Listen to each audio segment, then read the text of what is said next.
অ্যাক্সিডেন্টে একটা পা হারিয়েছে, কিন্তু হিম্মত হারাননি তিনি। প্রায় একক চেষ্টায় দাঁড় করিয়েছেন চা বিক্রির এক স্টার্টআপ।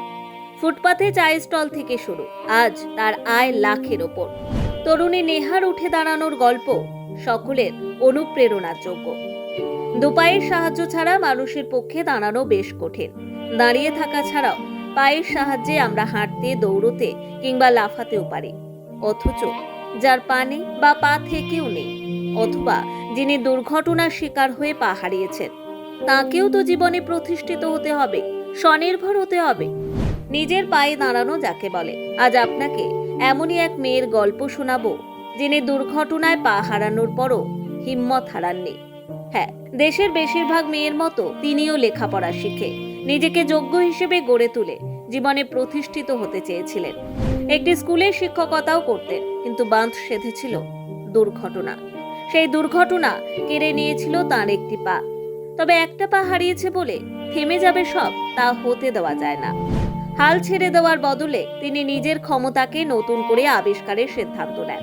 কৃত্রিম পায়ের সাহায্যেই উঠে দাঁড়িয়েছেন তিনি। এখন মাসে 1.5 থেকে 2 লক্ষ টাকা উপার্জন তার।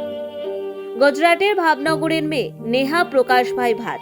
তার বাবা একজন ইলেকট্রিশিয়ান, মা 2 ভাই নিয়ে 5 জনের পরিবার। বাড়ির আর্থিক অবস্থা খুব একটা ভালো না, তাই পড়াশুনো শিখে স্বাবলম্বী হওয়ার চেষ্টা করে গিয়েছেন। 2008 সালে একটি ইংলিশ মিডিয়াম স্কুলে পড়ানোর চাকরি পান, যেখানে তিনি প্রথমে মাইনে পেতেন 3,000 টাকা। ক্রমে সেটা বেড়ে হয় 7,000 টাকা। কিন্তু এই টাকায় চালানো কঠিন। আরো ভালো কাজের সন্ধানে নেহা আহমেদাবাদে চলে আসেন। প্রথমে কয়েক বছর জাস্ট ডায়ালে কাজ করেন, তারপর একটি মন্তেশ্বরী স্কুলে 33,000 টাকা বেতনে পড়ানোর চাকরি পেয়ে যান। ভালো মাইনে পাচ্ছেন, তাই বাবা মায়ের জন্য আহমেদাবাদে একটা বাড়ি কেনার জন্য বুক করেন নেহা। কিন্তু 2021 সালে জুলাইয়ের এক সকালে তাঁর জীবনের সব হিসেব ওলট পালট হয়ে যায়। সেদিনও বাসে চেপে স্কুলে যাচ্ছিলেন নেহা। সে সময় ট্রাকের সঙ্গে সেই বাসের সংঘর্ষ হলে তিনি বাস থেকে নিচে পড়ে যান। একবারে থেঁতলে যায় তাঁর শরীরের বাম পাশ, মুখে 25টি সেলাই পড়ে। চিকিৎসায় বিলম্বের কারণে তার বাঁ পা কেটে ফেলতে বাধ্য হন চিকিৎসকরা। টানা 2 মাস হাসপাতালে কাটাতে হয় তাকে। পায়ের প্রায় 80% বাদ পড়ে।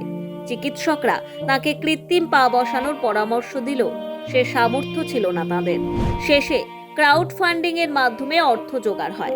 ধীরে ধীরে ট্রমা কাটিয়ে ওঠেন নেহা। এই অবস্থায় চাকরি করা কঠিন বুঝে আহমেদাবাদের রিভার ফ্রন্টে ফুটপাথে একটি চায়ের স্টল খোলেন তিনি।